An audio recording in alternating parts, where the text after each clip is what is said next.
2024 증시대 전망 연말 특집으로 8일 동안 진행되는 슈퍼멘토들의 릴레이 특강. 안녕하세요. 증시대 전망 진행의 강주리입니다.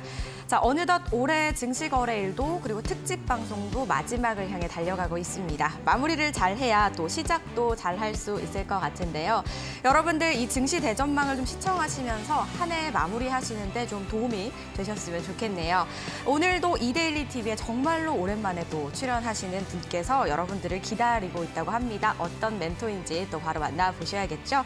자, 그럼 2024년 증시 대전망 슈퍼멘토 릴레이 방송 그 7번째 멘토와 함께 지금 시작합니다.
자, 2024년은 저희 슈퍼멘토들과 함께라면 여러분들 충분히 달라질 수 있습니다. 오늘의 슈퍼멘토 만나보셔야겠죠.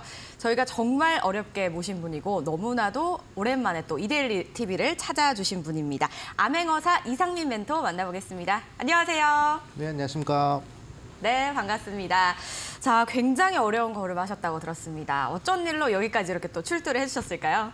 네, 일단은 네. 이데일리 TV에서 또 이렇게 찾아주셔서 상당히 감사하다 말씀을 드리겠고, 또 우리 또 이제 PD님께서 또 이렇게 출연을 또 이제 요청해 주셔가지고, 그리고 이제 2023년도의 마지막 아니겠습니까? 또 새로운 2024년도를 준비하기 위해서 이렇게 또 이데일리 TV에 찾아오게 되었습니다. 오늘 방송 이제 끝까지 시청하시면서 저의 전략, 2023년도도 그렇고 2024년도도 그렇고 자신 있습니다. 그렇기 때문에 끝까지 시청하시면서 어떤 전략을 제시할지 참고하시라 말씀을 드리겠습니다. 네, 한간에 이제 떠도는 소문에 의하면 PD님이 그렇게 러브콜을 하셨다고 제가 들었습니다. 근데 그래도 되게 얌전하게 말씀을 해주시네요. 자, 그러면 저희 이제 2024년 증시 분석부터 한번 본격적으로 시작해 보도록 할게요. 그래서 저희가 전략이 진짜 중요하잖아요. 잠시 후에 압축 브리핑 한번 만나보도록 하고요. 그리고 오늘 우리 시청자 여러분들을 위해서 어떤 내용의 특강을 좀 준비를 해주셨을까요? 네, 일단은 제가 이제 이데일리 방송에 거의 한 2016년도부터 이제 문을 두드리면서 지금 이제 2020년도까지 이렇게 이제 연속으로 출연했었는데, 제가 한 1년 정도는 좀 이제 쉬고, 그리고 이제 2024년도를 준비하기 위해서 이렇게 또 찾아왔습니다. 근데 이제 항상 이 투자자분들에 있어서 가장 중요한 시기가 과연 언제냐 이렇게 좀 물어보도록 보신다면, 저는 단연코 이 해가 끝나는 이 시점이 아닌가라고 생각이 들어요. 왜냐하면 2023년도의 데이터가 어느 정도 반영이 되면서 2024년도가 이제 적용이 될 것이기 때문이죠. 그렇기 때문에 저는 이번 2023년도 연말을 어떻게 잘 준비를 하느냐에 따라서 저는 이제 2024년도에 이 계좌의 방향이 결정될 거라 생각합니다. 그렇기 때문에 저는 2023년도 그리고 2022년도 과거 10년, 20년 전에 데이터들을 최대한 활용을 해서 2023년도를 분석을 하고 2024년도에 과연 어떤 종목들이 대시세가 나올 수 있을지 그 가능성을 우리 시청자분들한테 제시를 해 드릴 것입니다. 그렇기 때문에 제가 오늘 말씀드린 것은 모두가 나와서 얘기를 하는 그런 뭐 증시가 좋으니까 뭐 이런 종목들을 잡아야 된다 이런 부류의 그런 이제 근거 없는 그런 이제 분석이 아니라 저는 확실한 과거의 데이터들을 가지고 2024년도의 대시세 종목을 분석할 것이기 때문에 오늘 방송은 충분히 여러분들께서 들을 만한 가치가 있다라고 생각을 합니다. 오늘 이 50분에 집중을 하시고 2024년도 우리 시청자분들 꼭 대박 수익 한번 발생해 보시라 말씀을 드리겠습니다. 좋습니다. 자, 오늘 특강 내용 한번 기대를 해보도록 하겠습니다. 여러분들, 자, 이제 저희가 증시 압축 브리핑부터 한번 바로 들어보도록 할게요. 2024년 어떻게 보시나요, 전문가님? 네, 사실은 우리 개인 투자분들께서 2023년도는 좀 이제 좀 좋으셨을 거라고 생각이 들어요. 왜냐하면 뭐 2차 전지도 좋은 흐름이 나왔었고, 그 다음에 뭐 성장주들, 특히 뭐 로봇주들 좋은 흐름이 나왔었고, 그다음에 뭐 AI가 새로 이제 도래를 하면서 관련된 종목들이 또 이제 좋은 흐름이 나왔습니다. 사실 2023년도 그냥 뭐 성장주에 찍어만 놨어도 수익이 나는 그런 이제 장세였다라고 생각이 드는데, 그럼 과연 이 좋은 2023년도의 이 흐름이 2024년도에도 이어질 것이냐? 이 부분에 대해서 우리 시청자분들이 곰곰이 아주 신중히 생각을 하셔야 된다라고 저는 보고 있거든요. 개인적으로 저는 2024년도는 그렇게 전망이 밝지 않다라고 생각을 하고 있습니다. 왜냐? 이 기대감이라는 것 자체가 우리 시청자분들 생각해 보면 이 주식시장에 미리 반영이 되고 그러고 이제 주가가 다 반영이 되면 어느 정도 재료가 소멸된 이후로는 하락을 하는 게 원칙이거든요. 어느 정도의 눌림이라는 게 필요하단 말이죠. 보시면 우리 시청자분들도 이렇게 생각을 해보시면 이 달에 제가 이제 비유를 한번 해보겠습니다.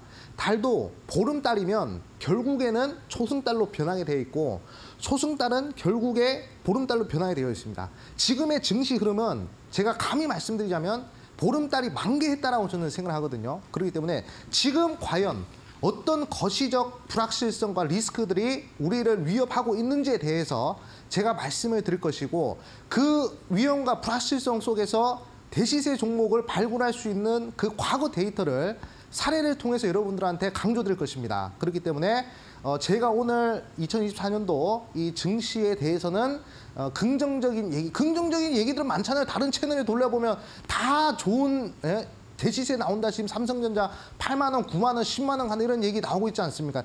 저는 그 사람들과는 반대로 위기와 리스크에 대해서 말씀을 드릴 것이고, 거기서 대응할 수 있는 우리 시청자분들의 가능성을 제시해 드리겠습니다. 자, 오늘의 주제는요, 2024년, 위기의 2024년도라는 것을 강조드리면서 시작을 하도록 하겠습니다. 자, 2023년도는 제가 아까도 말씀드렸지만 좋은 흐름만 나왔다라고 말씀드렸어요. 사실 좋은 흐름이 나올 수 있는 그런 거시적 지표가 나타나고 있는 장세는 아니었단 말이죠. 왜냐?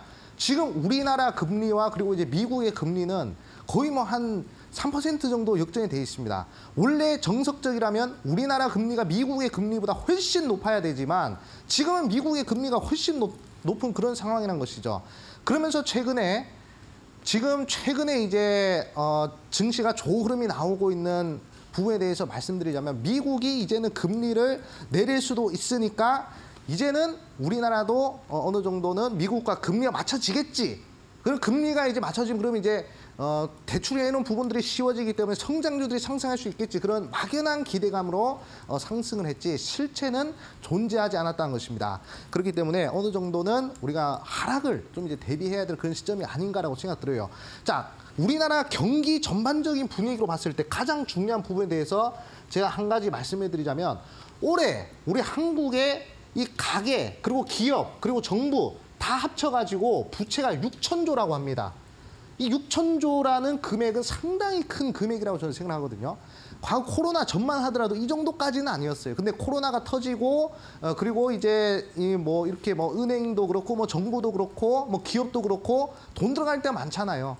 그럼 이제 많은 돈들을 쓰면서 본인이 가지고 있는 돈보다 훨씬 더 많은 돈들을 빚을 내서 쓰다 보니 한국의 총 부채 거의 막 6천조라고 합니다. 이 정도면 이제 거의 사상 최대라고 해요. IMF도 그렇고 서브프라임 모기지도 그렇고 지금까지 큰 급락이 나온 시점은 다 부채 때문에 그랬습니다. 부채 리스크가 터지면서 부채 폭탄이 터지면서 다 시장이 큰 급락을 했단 말이죠. 자, 지금도 그때의 상황과 마찬가지입니다. 지금도 가계, 기업, 정부 전체적으로 부채가 너무 큰 상황이에요. 자, 이 상황에서 과연 증시가 상승할 수 있을 만한 그런 가능성은 있을까라고 우리 시청자분들이 어느 정도는 불확실성을 생각을 하셔야 된다, 이렇게 좀 말씀해드리고 싶고, 자, 우리나라가 압도적으로 세계 1위라고 합니다. 이 가계부채 부분에 있어서. 그러니까 평균적으로 한 집당 거의 한 2억 정도의 부채를 가지고 있다라고 그렇게 얘기를 하고 있어요. 근데 여기서 만약에 미국이 고금리를 유지하면서 계속 금리를 안 내리고 버티고 있으면 우리나라도 언젠간 금리를 올려야 되겠죠. 그렇게 되면 금리가 1% 이렇게 상승을 할 때마다 이 가계부채에 대한 이자 부담 어떻게 할 것입니까? 이자 부담이 늘어나면 결국에 타격을 받는 건 소비 부분입니다. 자, 소비가 망가지면 상당히 경제 규모가 축소를 해버리기 때문에 이 금리 1% 올리는 이 부분에서 상당한 위협이 리스크가 찾아올 수 있다는 부분을 우리 시청자분들이 간과해서는 안 된다. 그렇게 저는 강조드리고 싶어요. 자, 그렇기 때문에 지금 우리나라를 위협하는 첫 번째가 바로 이 가계부채, 이 부채 폭탄. 이것을 우리 시청자분들이 생각을 하셔야 되고, 이게 만약에 내년에 터지게 되면 그러면 제 개인적인 생각으로는 뭐 IMF 그다음에 뭐 서브프라임 모기지 그때와는 차원이 다른 또 다른 위기가 올 수 있다는 점, 그 점을 우리 시청자분들 꼭 대비를 하셔야 된다, 이렇게 좀 말씀해 드리겠습니다. 자, 이렇게 부채 상황이 많은 상태에서 지금 미국은 계속적으로 금리 인하를 할 생각이 없어요. 자, 계속적으로 지금 금리 인하는 6월까지 없을 것이다, 이렇게 얘기를 하고 있지 않습니까? 자, 그렇기 때문에 이 부분을 좀 이제 자세히 보셔야 될 것 같은데, 자, 미국은 지금 이제 엄청난 위협을 받고 있어요. 누구한테 위협을 받고 있느냐? 중국이라는 나라한테 위협을 받고 있습니다. 지금 G2라고 하잖아요. 원래는 중국이 미국을 넘어선다, 말도 안 되는 소리였어요. 하지만 지금은 다릅니다. 지금은 중국이 미국을 위협하고 경제적으로도 위협을 하고 있는 그런 시점이기 때문에 지금 미국은 중국을 확실하게 따돌리느냐 아니면 너무 역전을 당할 것이냐, 그 흐름이란 말이죠. 예, 그렇기 때문에 이 부분을 우리 시청자분들이 좀 이제 생각을 하셔야 되는데, 저는 개인적으로 미국이 고금리를 유지하는 가장 큰 이유 중 하나가 뭐냐면, 저는 이 미중 갈등 때문에라도 미국의 이 달러 패권을 지키기 위해서라도 이 달러의 이 가치를 내리는 금리 인하는 하지 않을 것이다, 이렇게 저는 보고 있습니다. 그렇기 때문에 지금 뭐 뉴스나 이런 언론 매체에서는 내년에 이제 금리 인하를 할 것이야, 예? 내년에 이렇게 할 것이야. 지금 소비 지표가 좋았기 때문에, 특히 이번 11월 달, 12월 달 소비 지표가 좋지 않습니까? 소비자 물가 지수가 내려가지 않았습니까? 자, 그래서 미국이 금리를 내릴 것이야. 근데 많은 언론사들이 관가하고 있는 딱 하나, 11월, 12월 달에 물가 지수가 내려갈 수밖에 없었던 이유는 블랙 프라이데이 때문에 그래요. 블랙 프라이데이가 나타나면서 이 세일 효과가 나타나면서 이제 미국의 뭐 소비자 물가 지수가 내려간 것이지, 지금으로 봤을 때는 물가가 내려갈 수 있을 만한 그런 부분이 전혀 거시적 지표로 나타나고 있지 않은 상황입니다.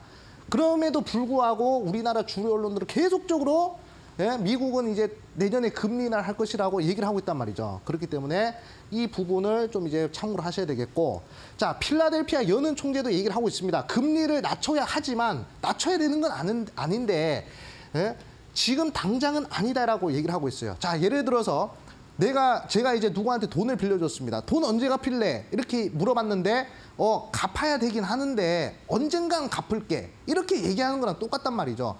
확실한 기간이 없습니다. 당장은 아니다. 금리를 내려야 되는데 당장은 아니다, 이 얘기란 말이죠. 언젠가는 내려야 되는데 지금 당장은 아니다라는 얘기입니다. 지금 당장 우리는 지금 가계부채가 지금 6천조 넘어서고 부채 폭탄이 터질랑 말랑 하고 있는데 계속 금리를 내릴 생각이 없다는 것이죠. 그러면 우리나라도 계속적으로 리스크에 노출될 수밖에 없는 그런 시점입니다. 다른 위기는 저는 중요하다고 생각하지 않아요. 딱 한 가지 위기, 이 부채 위기만 어떻게 넘길 것이냐, 이것이 가장 중요한 시점이다라고 생각을 하고 있습니다. 그러면 금리를 내리기 위해서는 결국에는 물가가 내려가야 이제 금리를 내리지 않겠습니까? 그런데 물가는 계속적으로 올라가고 있어요. 뭐 저번 달에 소비자 물가 지수는 상승했지만 지금 보십시오. 다시금 물가가 올라갈 수밖에 없는 기사가 이렇게 나오고 있습니다. 자, 보십시오. 자, 파나마 운하에 이어서 수에즈 운하까지 세계 경제 연말 돌발적으로 악재가 터졌다. 이렇게 얘기를 하고 있습니다. 아니, 저기 이집트에 있는 수에즈 운하랑 저기 중앙 아메리카에 있는 파나마 운하랑 이게 우리나라 물류랑 도대체 무슨 상관이 있냐. 이렇게 많이들 물어보실 겁니다. 자, 근데 우리가 이제 전 세계적인 이제 이 공급 체인이 어디를 통과를 하냐면 이 수에즈 운하와 파나마 운하를 통과할 수밖에 없어요. 여기를 배들이요, 요 운하를 통과해야 그래야 이제 뭐 3개월 걸릴, 몰래는 뭐 3개월 걸릴 거 3주 만에 온다든지 또는 이제 뭐 일주일 걸릴 거 하루 만에 온다든지 그럴 수 있습니다. 이 운하를 통과해야, 이 파나마 운하와 수에즈 운하를 통과해야 그래야 이제 이 물동량들이 빠르게 제 시간에 싼 가격에 도달할 수 있는데 지금 이 파나마 운하도 막혀 있고요. 수에즈 운하도 막혔습니다. 그러니까 운하를 통해서 하루 만에 갈 거 삥 돌아서 한 달, 두 달, 세 달까지 걸리는 그런 이제 시기가 왔다는 것이죠. 자, 운송비가 늘어나면 어떻게 됩니까? 당연히 내가 사는 이 펜도 운송비가 늘어나면 100원짜리 700원까지 올라갈 수 있습니다. 지금 그러한 시점이라는 것이죠. 다시금 물가가 상승할 수밖에 없는 그런 상황이 왔습니다. 그리고 최근에 또 예멘 반군이 홍해에서 많은 선박들을 공격하고 있죠. 홍해에 있는 페르시아만에 있는 그런 이제 배들은 대부분 기름을 운송하는 배들입니다. 그렇기 때문에 유가가 또 상승할 수 있어요. 그렇게 되면 또 물가가 상승할 수밖에 없습니다. 자, 물가가 이렇게 상승하는데 미국은 과연 금리를 내리겠습니까? 저는 고금리를 계속 유지할 것으로 보고 있습니다. 우리나라 가계부채 부담 계속적으로 커질 수밖에 없는 게 지금의 시점이다. 이렇게 저는 생각하고 있습니다. 자, 예멘 반군이 지금 배들을 공격해서 HMM 그리고 수에즈가 아닌 희망봉을 우회하고 있어요. 원래 수에즈 운하로 가야 되는데 지금 우리나라 이 현대상선 선박도 수에즈 운하가 아니라 이 희망봉 아프리카 밑을 돌아서 가고 있는 그런 시점이라는 것이죠. 하루 걸릴 거 3개월 걸려가지고 목적지에 도달한다는 얘기입니다. 물가가 당연히 올라갈 수밖에 없는 그런 시점입니다. 계속적으로 거시지표들은 악재가 나오는 그런 이제 시점이다라고 보시면 됩니다. 자, 보세요. 여기가 이제 수에즈 운하고요. 자, 여기가 수에즈 운하고, 자, 여기가 파나마 운하입니다. 자, 여기 파나마 운하는 여기가 지금 이제 가뭄 때문에 최근에 이제 12월 달에도 온도가 10도 이상 올라가는 그런 기이한 현상이 나타나지 않습니까? 그리고 갑자기 또 막 마이너스 영하 13도, 14도 가는 그런 기이한 현상이 나타났잖아요. 여기도 지금 기후변화의 그 위기를 톡톡히 느끼고 있습니다. 이 파나마 운하 같은 경우에는 한 번도 가뭄이 든 적이 없어요. 그러니까 전 세계에서 가장 비가 많이 오는 구간이 이 바로 이제 파나마 운하인데, 그럼 이제 이렇게 물이 차면 이렇게 배를 이렇게 계단식으로 띄어가지고 배를 넘기는 이 구간이 이 운하가 바로 이제 파나마 운하인데, 비가 안 와가지고 이 배들이 미국의 배들이 이렇게 유럽으로 넘어가질 못합니다. 그러니까 어디로 넘어가느냐? 배들이 이렇게 삥 돌아서 이렇게 가니까 당연히 여기서부터 이렇게 가면 100원 들 거 여기서 이렇게 삥 돌아서 가면 10,000원 드는 거예요.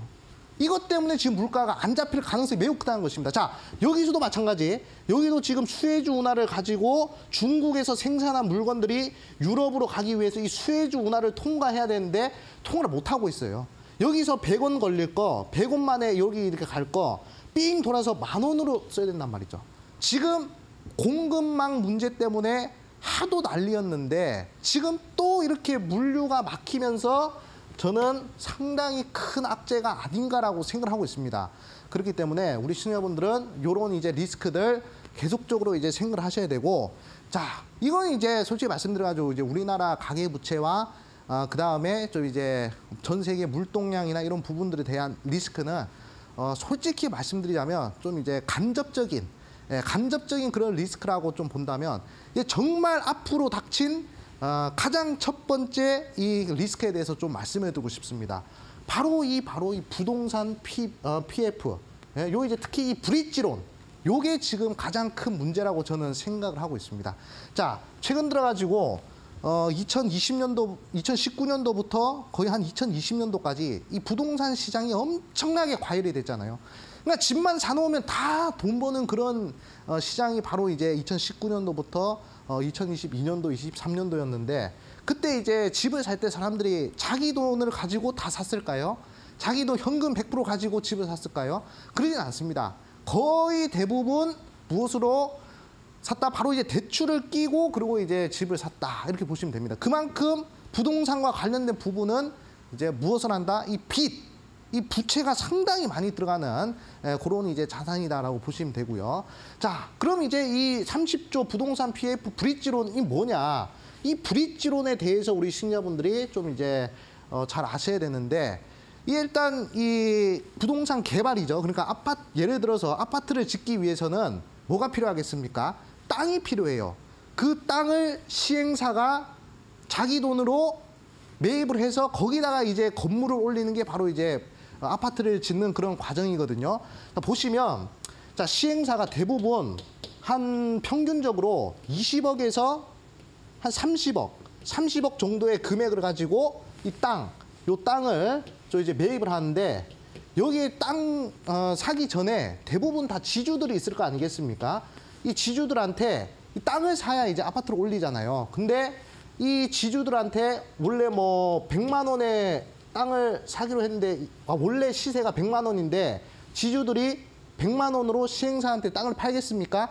안 팔아요. 못해도 피를 2배 내지 3배를 줘야 시행사한테 땅을 팔지 않겠습니까? 그렇기 때문에 시행사는 자기 자본만으로 이 땅을 살 수가 없어요. 그리고 인허가 비용도 있어야 되는데 그것도 못한단 말이죠. 20억에서 30억으로.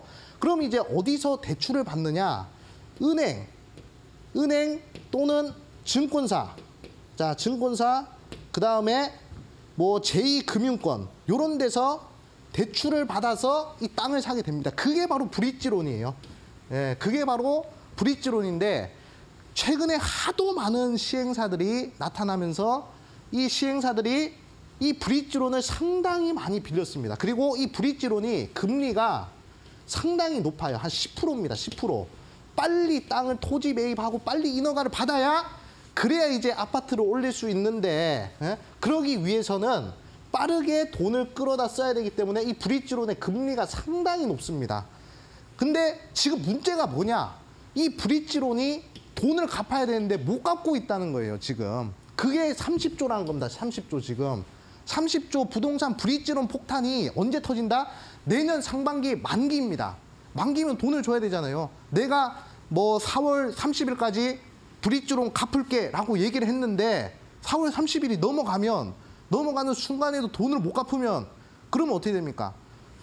이 시행사도 문제지만 돈을 빌려줬던 증권사, 제2금융권, 저축은행 이런 데도 문제가 터진단 말이죠.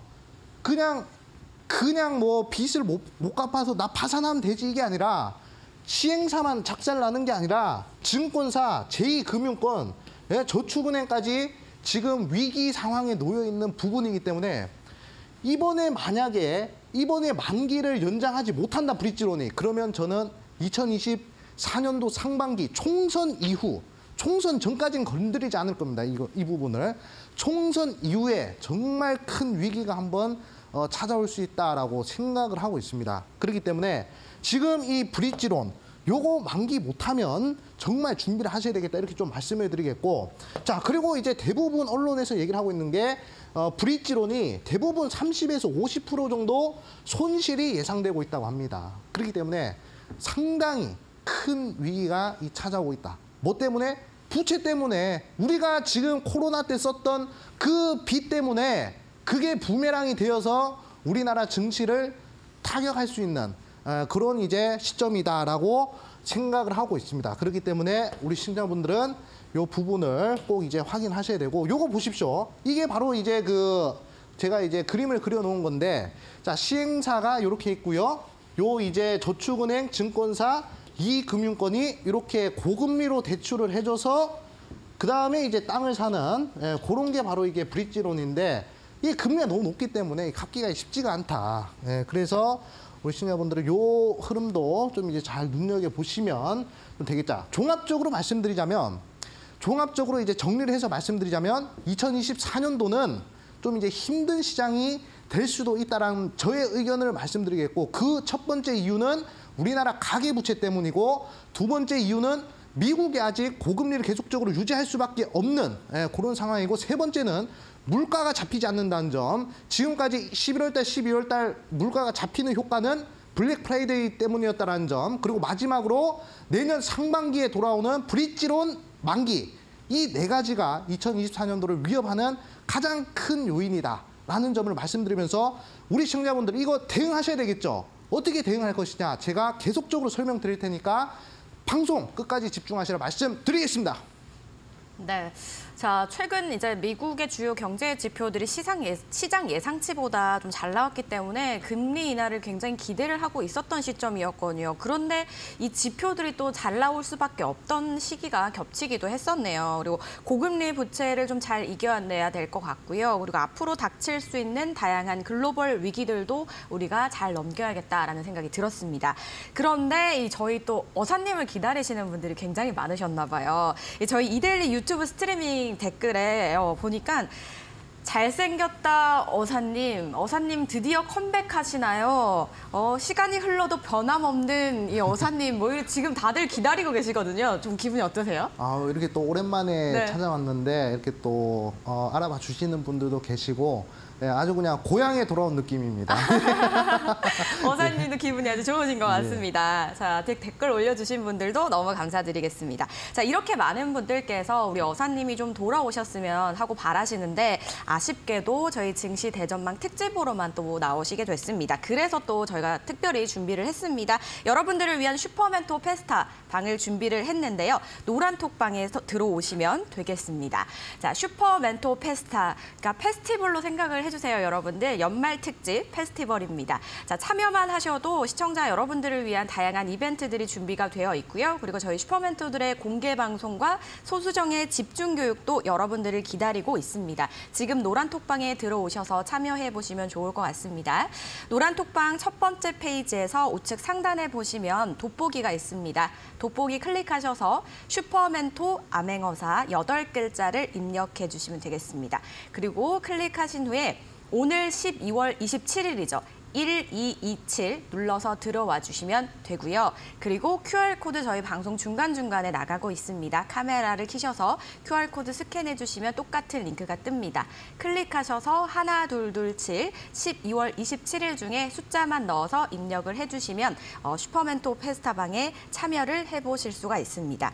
그리고 저희 암행어사님께서는 오늘 하루만 또 출연을 하시기 때문에 여러분들 슈퍼멘토 페스타방에서 다양한 이야기들 좀 나눠보시면 좋을 것 같고, 또 이 슈퍼멘토 페스타방을 만드신 만큼 특별한 또 선물을 준비하셨다고 들었어요. 어떤 선물일까요? 일단은 이제 2024년도에 이제 큰 수익이 날 수 있는 종목들을 제가 좀 준비를 했습니다. 제가 이데일리 방송을 이제 마지막으로 할 때, 그때 이제 제가 우리 시청자분들한테 선물로 드렸던 종목이 이제 로봇 관련주 중에서 레인보우 로보티스였거든요. 그 종목이 지금 제가 이제 추천드린 시점부터 거의 한 500% 정도는 상승한 것 같습니다. 그렇기 때문에 2024년도도 그 레인보우 로보티스를 발굴했던 그 데이터 그대로 이렇게 뽑아서 우리 시청자분들한테 소개시켜 드릴 것이니까, 자, 오늘 저기 저 노란톡에 들어오셔가지고 어떤 종목인지 확인 한번 해보시라 말씀을 드리겠습니다. 네. 자, 이 종목과 업황을 굉장히 잘 보시기로 또 유명하시다고 들었습니다. 저도 오늘 기대를 좀 해보도록 하겠습니다. 노란 톡방에 들어가서 기다리고 있을게요. 자, 많은 분들 지금 노란 톡방에 들어와 주시면 되겠습니다. 노란 톡방에서 슈퍼멘토 암행어사라고 8글자를 써서 들어와 주시면 됩니다. 링크 클릭하셔서 하나, 둘, 둘, 7, 12월 27일 중에 숫자를 넣어서 들어와 주시면 되고요. 그리고 QR코드 스캔해서 들어와 주시면 되는데, 들어오셔서 2024년 정책 관련 대시세 예상 관심 종목을 받아보실 수가 있습니다. 여러분들 2024년 시장 우리가 좀 어떻게 대처를 해야 될지 참 궁금하시잖아요. 이런 부분들 저희 노란 톡방에서 암행어사님과 함께 대화 나눠보시기 바라겠습니다. 저희는 잠시 후에 어사님의 특강으로 돌아오도록 할게요.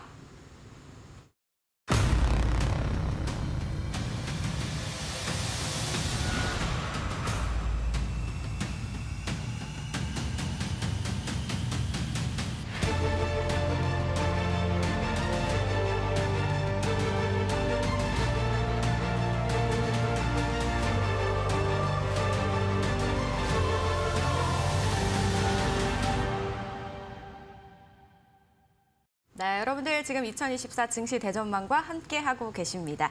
자, 이제 암행어사님의 또 특별한 강의 한번 들어볼 텐데요. 앞서서 오프닝에서 다음 해를 준비할 수 있는 최적의 타이밍이다. 지금 어떻게 준비하느냐에 따라 내년이 달라질 수 있다라고 하셨잖아요. 네. 강의 내용 너무나도 기대가 됩니다. 내년 어떻게 저희 준비해야 될까요? 네, 일단은 제가 이제 2023년도 그리고 이제 2024년도로 넘어가는 시점에서 2024년도는 2023년도처럼 긍정적이지 못할 것이다라고 말씀을 드렸습니다.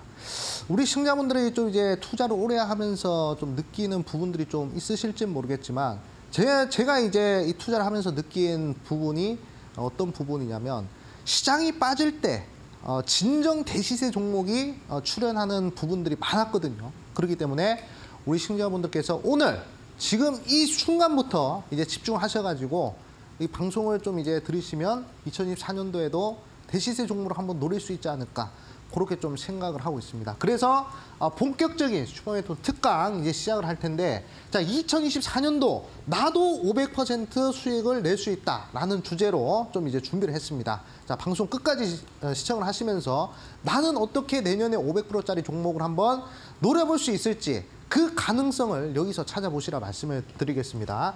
자, 제가 이제 지금까지 앞서서 시장 얘기를 하면서 우리 시청자분들이 시장이 2024년도에 힘들 수도 있겠구나 그렇게 생각을 하셨을 겁니다. 근데 시장이 힘든 거랑 수익이 나는 거랑은 별개라고 저는 생각을 하고 있거든요. 자, 지금 사진을 보시면 이 연꽃입니다. 자, 연꽃은요. 어디서 피어오르냐면 진흙탕 속에서 피어오릅니다. 얼마나 예쁩니까? 진흙탕 보시면 얼마나 지저분하고 더럽습니까? 손만 담궈도 떼꾸죽물이 이렇게 묻어나는 게 바로 진흙탕입니다. 근데 그 속에서 피어나는 게 바로 이 아름다운 연꽃이란 것이죠. 그렇기 때문에 대시세가 발생하는 종목도 언제 나온다? 증시가 급락하는 그런 하락장에서 나오는 법이에요. 그렇기 때문에 이 하락장을 어떻게 잘 이용을 하느냐? 여기서 우리 시청자분들이 계좌가 달라질 것이다라고 제가 말씀을 드리겠습니다. 대부분의 큰 대시세 종목들은 하락장에서 나왔다는 점, 이 점을 꼭 숙지를 하셔야 되고 그 이유는요. 하락장에서는 소수의 종목으로 수급이 몰리는 흐름들이 많아요. 자, 상승장에서는 거의 뭐 2,500개 종목들이 1%, 2% 다 같이 움직인다면 하락장에서는 소수의 종목들 10개 이내 종목들이 한꺼번에 그냥 100%, 200% 움직이는 그런 흐름이 나타나거든요. 그러니까 수급이 다 몰려버린다는 뜻입니다. 그렇기 때문에 이 진흙탕 속의 연꽃처럼 우리도 하락장 속의 대시세 종목을 한번 오늘 과거의 데이터를 토대로 한번 가능성을 한번 찾아보자 이렇게 좀 말씀을 드리겠습니다. 자, 제가 앞서 말씀드리고 싶은 또 제가 우리 시청자분들한테 전달하고 싶은 또 한 가지 얘기가 뭐냐면 자, 이 멘트를 꼭 기억해 주시길 바라겠습니다. 어리석은 사람은 경험을 통해 깨우치지만 현명한 사람은 역사를 통해 깨우친다. 이 구절을 꼭 기억하시길 바라겠습니다. 어리석은 사람은 끓는 물에 손 집어넣고 뜨겁다 라는 것을 경험하는 사람들은 어리석은 사람이고 내가 뜨거운 물을 공부를 해서 물이 저렇게 펄펄 끓으면 손을 넣으면 안 되는구나라고 이 역사를 통해서 깨우치면 그런 사람들이 이제 굳이 경험하지 않아도 현명하다는 얘기예요. 내가 굳이 계좌를 깨먹지 않고 내가 굳이 종목을 잡아서 깨먹지 않더라도 과거의 흐름을 여러분들이 공부를 하신다면 충분히 수익을 크게 낼 수가 있다는 부분을 제가 우리 시청자분들한테 강조드리겠습니다. 자, 그래서 2024년도 대시세 종목은 뭐냐? 딱 세 글자로 제가 말씀을 드리고 싶어요. 땡땡땡이다. 2024년도 대시세 종목은 땡땡땡이다. 여기서 나올 것이다. 라고 제가 우리 시청자분들한테 제시를 해드릴 건데 오늘 방송을 보시면서 이 땡땡땡을 우리 시청자분들이 한번 유추를 해보시길 바라겠습니다. 지금부터 제가 사례 종목들을 보여드릴 거예요. 시장이 급락하는 가운데에서도 어떤 종목들이 대시세에 나왔는지 그 흐름을 과거 역사에 있는 데이터들을 싹 알고리즘화해서 우리 시청자분들한테 설명을 드릴 테니까 자 지금부터 예시 종목을 잘 집중을 하셔야 됩니다. 제가 말씀드렸죠? 자 역사를 통해서 우리가 깨우쳐야 돼요. 과거에 대시세 갔던 종목들의 역사를 우리가 오늘 딱 이 20분 동안 공부를 해서 여러분들 계좌 2024년도 계좌를 한번 역전시켜보자 이렇게 좀 말씀을 드리겠습니다. 자, 첫 번째 이화공영이라는 종목입니다. 이 이화공영의 스토리를 말씀드리자면 2007년, 2008년 서브프라임 모기지 그때죠. 당시 증시가 거의 한 50% 하락을 했습니다. 이때 이화공영이라는 종목이 저점 대비해서 2000% 무려 20배가 올라갔어요. 하락장에서 20배 올라간 이화공영이 탄생했습니다. 자, 이화공영은 20조 원 규모 한반도 대운하, 20조 규모 4대강 사업 요 관련된 이슈가 나오면서 2000% 정도 상승했는데, 자, 여기서 우리 시청자분들이 기억하셔야 될 게, 자, 4대강 사업입니다. 이 4대강 사업은 뭐죠? 정부에서 주도로 하는 정책주였단 말이죠. 정부에서 주도로 하는 정책주 이화공영이 4대강 사업 관련된 이화공영이 20배 상승했습니다. 2000%. 자, 그렇기 때문에 우리 시청자분들 감 오시죠? 자, 첫 번째, 자, 정책주에 대해서 말씀드렸으면 이화공영 2000% 올라간 거. 자, 그 다음에 자, 특수건설이라는 종목입니다. 이 종목 같은 경우에도 자, 이명박 정권 시기에 자, 1500% 정도 상승했는데 이때도 증시가 50% 정도 하락하는 시기였단 말이죠. 서브프라임 모기지 사태 미국에서 땅 터지니까 종목들 거의 막 그냥 반토막 이상 나는 그런 시기에 이 특수건설과 이화공영만이 1500%, 2000% 날아갔어요. 그러니까 소수의 종목으로 수급이 다 몰려버리는 그러한 흐름이 여기서 나타났습니다. 제가 분명 말씀드렸죠. 2024년도는 위기가 올 수 있다. 하지만 이런 특수건설, 이화공영 같은 종목도 발생을 할 수가 있다는 것입니다. 그러기 위해서는 우리가 무엇을 봐야 된다? 자, 계속적으로 설명드리겠습니다. 자, 다음 종목 보도록 하겠습니다. 자, 아가방 컴퍼니라는 종목입니다. 자, 이 종목 같은 경우에는 자, 박근혜 정권 당시 저출산 예산이 갑자기 확 늘어난다라는 그런 이슈가 나오면서 저출산 정책주로 무려 10배, 1000% 정도 상승했습니다. 그 당시에 증시는 25% 정도 하락을 했고요.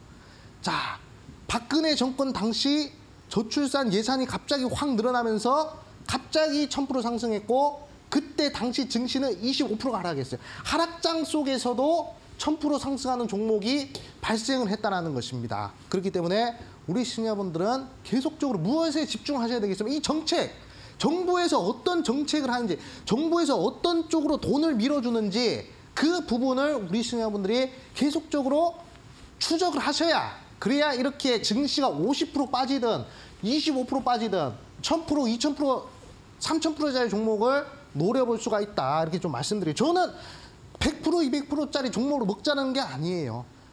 이렇게 위기가 왔을 때는 기회가 온다는 것입니다. 자, 다음 종목 보도록 하겠습니다. 자, 대야TI 600% 정도 상승했어요. 당시 증시는 거의 한 22% 정도 하락했네요. 이때 언제냐면 우리 시청자분들은 아실지 모르겠지만 이 미국과 중국이 갈등이 이제 극에 달했을 때, 미중 갈등이 극에 달했을 때, 그때 이제 2018년도 10월 달부터 해서 갑작스럽게 증시가 혹혹 빠지는 그런 시기가 있었단 말이죠. 그때 이제 대야TI라는 종목이 600% 정도 3개월 만에 600% 정도 상승을 했습니다. 근데 왜 대야TI는 왜 상승을 했을까? 자, 이것도 정책주입니다. 시장이 빠질 때 대시세가 나오는 종목은 뭐다? 정책주. 대야TI 무슨 정책일까요? 문재인 대통령의 대북 관련된 정책과 엮여 있었습니다. 자, 문재인 대통령 정권 때 주도 정책이 뭐였죠? 북한이랑 친하게 지내자. 북한이랑 정상회담도 하고 뭐 철도도 깔아준다고. 그때 남북 경협주들, 남과 북이 경제 협력한다, 뭐 철도 깐다 이런 얘기 많았잖아요. 그때 이제 정책주가 바로 이제 대야TI. 남북 경협주로 한 600% 정도 상승했습니다. 이것도 정책주네. 시장이 빠질 때 상승하는 종목은 보니까 이화공영도 그렇고, 예? 보니까 이화공영도 그렇고, 특수건설도 그렇고, 아가방 컴퍼니도 그렇고, 대야TI도 보니까 전부 다 정책과 관련된 종목들이 시장이 하락하는데 크게 상승하는 모습을 보여줬습니다. 자, 2024년도 분명 말씀드렸어요. 물론 제 예상이 틀릴 수도 있어요. 저도 틀렸으면 좋겠어요. 시장이 그냥 계속적으로 올라가서 성장주들만 그냥 다 우리 시청자분들, 개인 투자자들 행복하게 다 갔으면 좋겠습니다. 제 예상이 틀렸으면 좋겠어요. 하지만 거시 지표를 봤을 때 그렇게 녹록치만 않다. 그리고 계속적으로 이 증권방송이나 그리고 많은 매체들을 봤을 때 지금 이제 삼성전자 이제 8만 전자 가네, 9만 전자 에고프로 또 올라가네, 2차 전지 대박 나네. 그러고 있을 때 누군가는 지금의 현 상황에 대해서 냉철하게 얘기해야 될 필요성이 있다라고 생각을 하고 있습니다. 그렇기 때문에 저도 좋은 말 하고, 저도 TV방송 나와서 좋은 말 하면서 인기 많이 얻고 싶습니다. 예? 하지만 이럴 때일수록 더욱 우리가 정신을 현실적으로 정신을 차리셔야 된다. 이 부분 강조드리겠습니다. 자, 다음 부산산업도 600% 정도 상승했는데 이 부산산업도 마찬가지입니다. 부산산업도 문재인 정권 당시에 600% 정도 상승했는데 정책주입니다. 남북경협 정책주로서 이 종목이 그때 당시 증시가 22% 하락함에도 불구하고 600% 정도 상승했어요. 자, 그러면 이제 우리가 과거의 역사를 되짚어보면 이명박 정권 당시에 이하공영 갖고, 박근혜 정권 당시 아가방 컴퍼니 10배 갖고, 문재인 정권 당시 부산산업이랑 대아티아이랑 또 등등 종목들 뭐 6배, 7배 올라갔고, 자, 그리고 지금 뭐 유니크 같은 경우에도 수소 관련된 정책으로 나왔다고 해가지고 또 500% 올라갔습니다. 자, 그리고 이스타코라는 종목 같은 경우에도 지금 이제 대선 시작하기 전에 어떤 이슈가 있었죠? 부동산 가격을 잡겠다. 예? 그런 얘기가 막 나오지 않았습니까? 부동산을 잡는 후보가 대통령이 될 것이다. 그래서 부동산 관련 정책들 후보들 얼마나 얘기를 많이 했습니까? 그때 이스타코라는 종목이 1200% 상승했어요. 여기서 우리 시청자분들이 공통점을 찾으셔야 됩니다. 공통점. 10배 이상 상승한 종목은 결국에 어디서 나온다? 결국에 1000% 이상 상승했던 종목, 최소 500% 이상 상승했던 종목은 어디서 나왔다? 전부 다 정책주에서 나왔다. 그렇기 때문에 우리 시청자분들은 아무리 시장이 빠지든 아무리 시장이 상승하든 2024년도 총선 이후 어떤 종목을 잡아야 되겠습니까? 정책주 한 종목 정도는 우리 시청자분들 포트에 구성을 하셔야 되지 않을까. 저는 그렇게 보고 있어요. 그렇기 때문에 이 부분을 저는 이제 오늘 방송을 통해서 간곡하게 말씀을 드리고 싶습니다. 그렇기 때문에 제가 이제 또 말씀해 드리고 싶은 부분은 정책주, 요거밖에 이제 말씀드릴 게 없고, 자, 그리고 한 가지 더 또 중요한 얘기가 있는데, 제가 지금까지 봤던 이하공영, 특수건설, 아가방 컴퍼니, 대아티아이, 부산산업, 유니크, 이스타코, 그리고 더 많아요. 사실 뭐 제가 한 종목을 30개 정도 뽑아놨거든요. 근데 그걸 다 드리지 못한 이유가 뭐냐면, 다 뭐 그 얘기하지 못한 이유가 뭐냐면 시간이 없을까 봐. 방송은 이제 시간이 어느 정도 이제 한정이 되어 있는데 그걸 다 얘기하지 못할까 봐 못했습니다. 종목들 더 많아요. 정책주 대박난 종목들이. 그렇기 때문에 한 가지 더 말씀을 드리자면, 자, 지금까지 봤던 예시 종목들의 공통점은 다 정책주들이었고, 그리고 정책주들이 대시세가 나오는 그 조건은 바로 대통령의 임기 초입니다. 자, 지금 이제 총선을 앞두고 있죠. 지금 이제 2024년도 총선을 앞두고 있는데, 자, 지금 이제 윤석열 대통령이 당선은 됐지만 사실 지금 이제 뭐 국회에서 어느 정도 이제 마찰이 있기 때문에, 국회에 견제가 어느 정도 있기 때문에 제대로 정책이나 이런 부분에 대해서 제대로 하지 못하고 있다고 저는 생각합니다. 하지만 총선 이후는 어떻게 될지 몰라요. 그렇기 때문에 가능성이나 만약에 국회 같은 경우에도 어느 정도 이제 그 의석이나 이런 부분들이 변화가 생기면 분명 대통령 정책도 어느 정도 변할 가능성이 저는 있다라고 생각합니다. 아니, 지금보다 더 정책의 가속도가 붙을 가능성이 저는 매우 크다라고 생각을 하고 있습니다. 그렇기 때문에 이 대통령 임기 초, 임기 말이 아니란 말이에요. 윤석열 대통령 임기 말이 아닙니다. 이화공영, 특수건설, 아가방 컴퍼니, 뭐 대아티 이런 종목들 전부 다 대통령 임기 초에 다 100%씩, 1000%씩 날아갔어요. 그렇기 때문에 지금 저는 대통령 임기 초라고 생각하고 총선 이후에 더욱 적극적으로 종목들이 반등할 것으로 생각하고 있습니다. 그렇기 때문에 지금 2023년도 말, 그리고 2024년도 초, 지금 이 시점이 정책주를 공략하기 가장 좋은 시점이 아닌가, 저는 그렇게 말씀을 드리고 싶습니다. 제가 우리 시청자분들한테 항상 강조드리는 게 뭐냐면, 이 전문가, 흔히 말해서 뭐 애널리스트라고 하는 것은 주가를 예측을 하는 것은 아니라고 생각합니다. 주가 예측하면 솔직히 말씀드려서 주식에 정답이 어디 있겠습니까? 하지만 저는 이제 과거에 그 데이터들을 쭉 분석을 해서 현재를 또 이제 분석을 해서 미래의 가능성을 하나 제시하는 거예요. 그러니까 과거의 데이터를 가지고 미래의 가능성을 제시를 하는 것이지, 제가 결코 우리 시청자분들한테 뭐 주가는 뭐 이 종목 반드시 500% 올라간다. 그 얘기가 아니라는 점. 그 부분을 꼭 이제 생각을 하셔야 되고, 자, 다시 한 번 더 강조드립니다. 자, 어리석은 사람은 경험을 통해 깨우치는 것이고요. 현명한 사람은 역사를 통해 깨우치고, 우리는 지금 20분 동안 역사 공부를 싹 했습니다. 자, 그렇기 때문에, 자, 가장 중요한 거. 그럼 과연 어떤 종목이냐? 과연 어떤 종목이냐? 이 부분에 대해서 우리 지금 현재 시청하고 계시는 시청자분들이 가장 궁금하실 거예요. 자, 저는 작년에 저출산 관련된 부분 보고 있습니다. 자, 작년에만 저출산 예산에 40조를 투입을 했습니다. 17년간 320조를 쏟아부었어요. 그럼에도 불구하고 합계 출산율은 0.7이라고 합니다. 거의 뭐 국가 소멸 직전이라고 해요. 그리고 한국의 지금 저출산 행태가 과거 유럽의 흑사병 수준이라고 합니다.